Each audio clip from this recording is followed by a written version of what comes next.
Good morning बच्चों।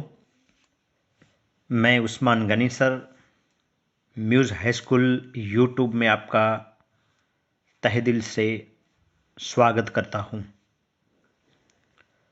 गद्य पाठ 14 मेरी माँ, लेखक रामप्रसाद बिस्मिल, पार्ट 4 यानी कि चौथा भाग। आगे की जो हमने वीडियो बनाई उन वीडियो में हमने लेखक का परिचय, पाठ पठन और समझूती, शब्दार्थ की समझ, पाठ का सार और कठिन शब्दों को समझा। आज हम बात करते हैं यहाँ पर प्रश्नोत्तर की, यानी कि स्वाध्याय लक्षी जो प्रश्न है उन प्रश्न की बात करेंगे और उसके साथ व्याकरण के जो प्रश्न है उनकी भी हम बात करेंगे। तो सबसे पहले हम बात करते हैं यहाँ पर 4-5 वाक्यों में उत्तर दीजिए। पहला प्रश्न, बिस्मिल की आत्मिक, धार्मिक और सामाजिक उन्नति में उनकी मां का क्या योगदान रहा? प्रश्न में एक बार फिर से दोहराता हूं। बिस्मिल की आत्मिक, धार्मिक और सामाजिक उन्नति में उनकी मां का क्या योगदान रहा? उत्तर, बिस्मिल आरंभ में बड़े दुष्ट बालक थे। पिता और दादी से उनकी कभी नहीं बनती थी। उनमें संस्कार भरे तो उनकी माँ की उपदेश बिस्मिल के लिए देववाणी के लिए समान थे। माँ ने ही उनमें दया और सेवा की भावना जगाई। माँ के प्रोत्साहन से ही बिस्मिल में धर्म के प्रति रुचि उत्पन्न हुई। कभी स्नेह से और कभी हल्की ताड़ना से माँ ने उनमें तरह तरह के सुधार किए। माँ ने पुत्र को आर्य समाज में प्रवेश करने का समर्थन किया। इतना ही नहीं, समाज सेवा की समितियों में भी पुत्र को कार्य करने की प्रेरणा दी। लखनऊ कांग्रेस में शामिल होने के लिए माँ ने बिस्मिल को खर्च दिया। इस प्रकार यह कहने में जरा भी अतिशयोक्ति नहीं कि बिस्मिल को बिस्मिल की उनकी माँ ने बनाया। माँ के कारण ही बिस्मिल की आत्मिक, धार्मिक और सामाजिक उन्नति में गणना हो सकी। प्रश्न दूसरा, बिस्मिल की चारित्रिक विशेषताओं पर प्रकाश डालिए। उत्तर, श्री रामप्रसाद बिस्मिल में आरंभ से ही कुछ असाधारण गुण थे। वे सत्य के प्रेमी थे। इस गुण ने उन्हें दृढ़ सिद्धांतवादी बना दिया था। जो वस्तु धर्म विरुद्ध हो उसमें वे कभी स्वीकार नहीं करते थे। मुकदमा खारिज हो जाने की उन्होंने परवाह नहीं की, पर वकालतनामे पर पिता के हस्ताक्षर नहीं किए। वे आर्य समाज की विचारधारा को मानते थे और अपनी माँ को गुरु सोमदेव के सिवाय किसी को महत्व नहीं देते थे।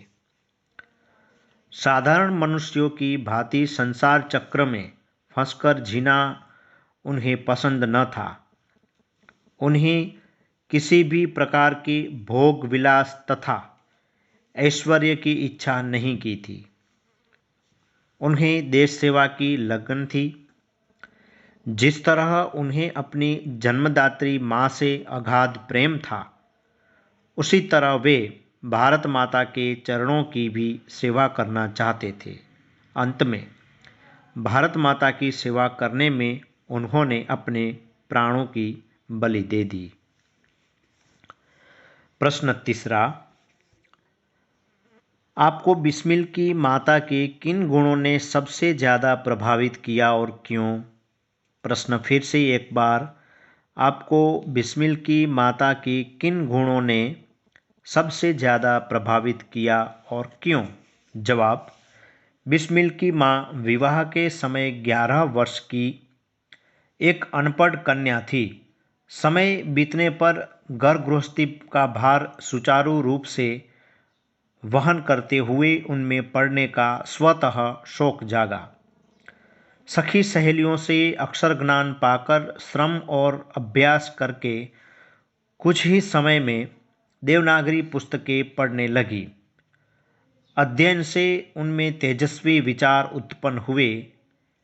देश और समाज के प्रति उनमें सोच उत्पन्न हुई। माँ ने बड़े प्रेम से और दृढ़ता से पुत्र के जीवन का सुधार किया। माँ के कारण ही बिस्मिल देश सेवा में संलग्न हो सका। माँ ने ही पुत्र बिस्मिल के धार्मिक जीवन में भी सहायता की। पुत्र को आर्य समाज में जाने का समर्थन किया। माँ के कारण ही बिस्मिल में साहस का भाव जागा। यह माँ की प्रभावशाली शिक्षा का ही परिणाम था कि बिस्मिल न केवल अपनी जन्मदात्री माँ का बल्कि भारत माता का महान पुत्र बन सका। सचमुच बिस्मिल की माँ एक आदर्श माँ थी। उनके ये दुर्लभ गुण हमें प्रभावित किए बिना नहीं रहते। अब आगे 2-3 वाक्य में उत्तर लिखिए। प्रश्नों के उत्तर 2-3 वाक्य में लिखना होता है। पहला प्रश्न, बिस्मिल को अपनी एकमात्र इच्छा क्यों पूरी होती दिखाई नहीं दे रही थी? तो जवाब, बिस्मिल की एकमात्र इच्छा थी कि एक बार अपनी माँ के चरणों की श्रद्धापूर्वक सेवा करके अपने जीवन को सफल बनाना, पर उनकी यह इच्छा पूरी होती नहीं दिखाई दे रही थी क्योंकि उन्हें फांसी की सजा हुई थी और वे जेल में थे। प्रश्न दूसरा, अंतिम समय के लिए बिस्मिल अपनी माँ से क्या वर मांगते हैं? तो जवाब, अंतिम समय के लिए बिस्मिल अपनी माँ से यह वरदान मांगते थे कि वह उन्हें ऐसा वर दे कि अंतिम समय भी उनका बिस्मिल का हृदय किसी प्रकार विचलित न हो और वे माँ के चरण कमलों को प्रणाम कर परमात्मा का स्मरण करते हुए शरीर त्याग कर सके। प्रश्न तीसरा, गुरु गोविंद सिंह जी की पत्नी ने अपने पुत्र के बलिदान पर मिठाई क्यों नहीं बांटी? जवाब, गुरु गोविंद सिंह जी के पुत्र ने गुरु के नाम पर धर्म की रक्षा करते हुए अपने प्राण त्यागे थे।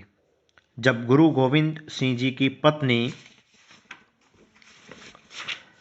ने यह खबर सुनी तो उनका सिर गर्व से ऊंचा हो गया और उन्होंने इस खुशी में लोगों से मिठाई बांटी।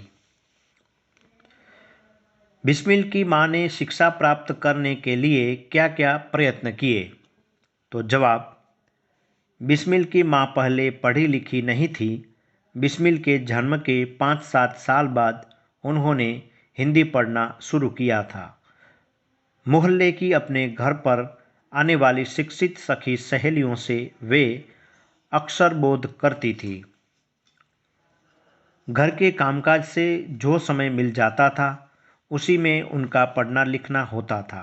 इस तरह अपने परिश्रम के बल पर थोड़े दिनों में वह देवनागरी पुस्तकों का अध्ययन करने लगी थी। तो यहाँ पर प्रश्न पूर्ण करते हुए आगे हम बात करते हैं व्याकरण लक्षी, जो यहाँ पर पर्यायवाची शब्द है। तो पर्यायवाची शब्द में हम बात करते हैं। सबसे पहला शब्द है पर्यायवाची यानी कि समानार्थी शब्द। नंबर 1 आरंभ, तो अर्थ होगा यानी कि समान अर्थ होगा प्रारंभ। दूसरा उत्साह, जवाब है उमंग। तीसरा सहयोग, जवाब साथ। नंबर 4 दंड, सजा। 5 कृपा, दया। 6 तुरंत, फौरन। 7 अशिक्षित, अनपढ़। 8 शत्रु, अरि। 9 संकट, दुख। 10 माँ जननी। 11 सत्य, सच। 12 ऋण, कर्ज। 13 परमात्मा, ईश्वर। 14 परिणाम, फल। 15वां अनुरोध, आग्रह। 16वां संकल्प, प्रतिज्ञा। 17 आचरण, व्यवहार। 18 नितांत, बिल्कुल। 19 वार्तालाप, बातचीत। 20 अवसर, जवाब है मौका। 21 उन्नति, जवाब विकास। 22 प्रतिज्ञा प्रण। 23 विचलित अस्थिर। और उनके बाद हम बात करते हैं यहाँ पर विलोम शब्द यानी कि विरुद्धार्थी शब्द।